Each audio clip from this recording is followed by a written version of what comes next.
Hi everyone, welcome to the first attempt at our remote learning lessons on the poetry anthology.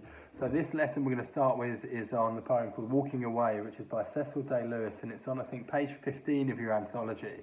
So we're going to start there. It's the next one in the sequence, exactly where we got up to. This is what we're going to look at. The way we're going to do this is I'd like you to have your anthologies out in front of you.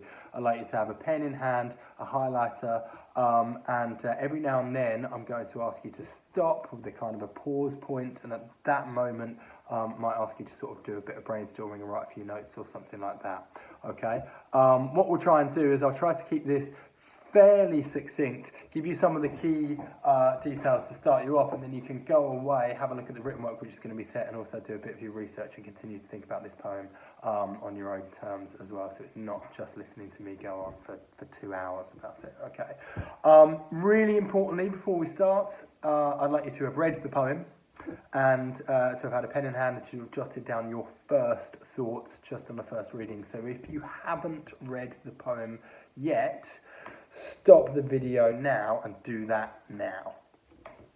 Okay, so now I'm assuming we're all back and everybody has read the poem and everybody has got the idea that this is a poem about a parent who is watching a child walk away from them across a football pitch after a football game, and that they've got these feelings of sadness and separation and so on which are coming out. That's the hit that you get on the first reading, and I hope that that's come across.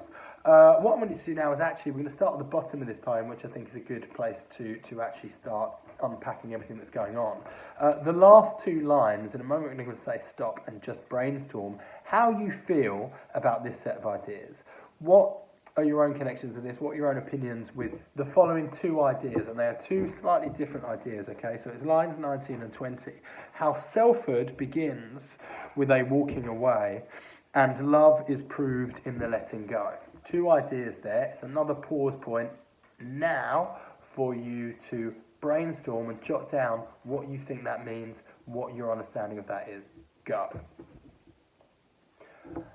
And we're back, and you will have just been thinking about, okay, what does it mean, first of all, how selfhood begins with a walking away.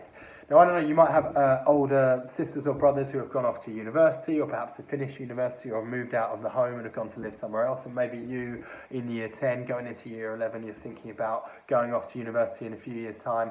Think about what that's going to be like when you actually become a fully formed, fully fledged adult, and you go out and you live by yourself and you're self-sufficient. What's that going to be like for you? What's it going to feel like for your parents when that process is happening? How would you feel if you were in their situation? It may not be something that's super obvious to you, but that's something that's kind of in the background of, I think, every parent's mind, that there is this scary kind of idea that at some point in your lives you're going to have to grow up and go off and do your own thing and have your own house and your own life and all of that. And it's slightly scary to think about, okay? The second one is, and love is proved in the letting go. So this is from the parent's perspective here that Cecil Day-Lewis is writing about, and is saying that love itself isn't always about just kind of hogging you and hugging you really, really tightly and saying, right, you can't go off and do anything, but that you need to be given the freedom to go off and do stuff. Now, you all already know that, because being teenagers, you will know, of course, that having grown up as being little kids, when you're kind of protected and everybody's looking after you and knows where you are at all times, that you have your own freedom to go out and wander around town and do your own thing. Okay, maybe not a great moment in history for us to be talking about your ability to go off and have your own freedom, but you know what I'm talking about. So at some point, your parents or your carers, people in charge in your household, have had to make the decision like, hey, okay, all right, you're going to go off, I'm not going to see you, you're going to go to a sleepover, you're going to go to a friend's house, you're going to go for a walk around town, and I'm not going to see you for however long, and that's just the way of the world. So there's part of that kind of growing up aspect to this as well. Those are the central ideas that Cecil Day-Lewis is exploring in this poem. So it's a really good place to start there, and he uses this image of the football game and of the child walking away across the field after the football game, that's the metaphor for everything that he's going to say. I've got to say at this point, by the way, I don't know whether on this video it's clear enough to see all of those lines. I'm hoping that it doesn't really matter. You don't really have to, because you've got the poem in front of you and you're going, okay, well, I can see vaguely, which stanza Mr. Carter's pointing at or whatever. Okay, right. going to start with a bit of context and a bit of explanation about Cecil Day Lewis, the person in this picture here, and what the poem is all about. So Cecil Day Lewis was, for a while in the middle of the 20th century, Poet Laureate. He won't be the last Poet Laureate that we've got in the anthology because Caroline Duffy, and also as of last year Simon Armitage is as well, but he predates them, so he's Poet Laureate in I think the 1960s and onwards. This poem here, so one of the things that he's quite famous for, Cecil Day Lewis, is that he's got a very famous son called Daniel Day-Lewis, who is an actor and a film star. You may know Daniel Day-Lewis, I hope you do. He's this absolutely incredible actor who's really, really, really famous. You may have heard of him and you may know of him if you are super, super, super into your films.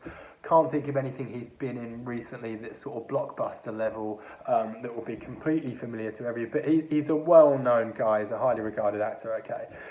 So is Cecil Day Lewis's poem about Daniel Day-Lewis here? Well, no, actually it isn't this time. This poem was written in 1956, and it is about a child that Cecil Day Lewis had with from his first marriage, okay, and that son's name is Sean. And in other versions of the poem that you will see published, although not in the anthology, don't know why, but there is a subheading, a subtitle that says Walking Away. It says For Sean.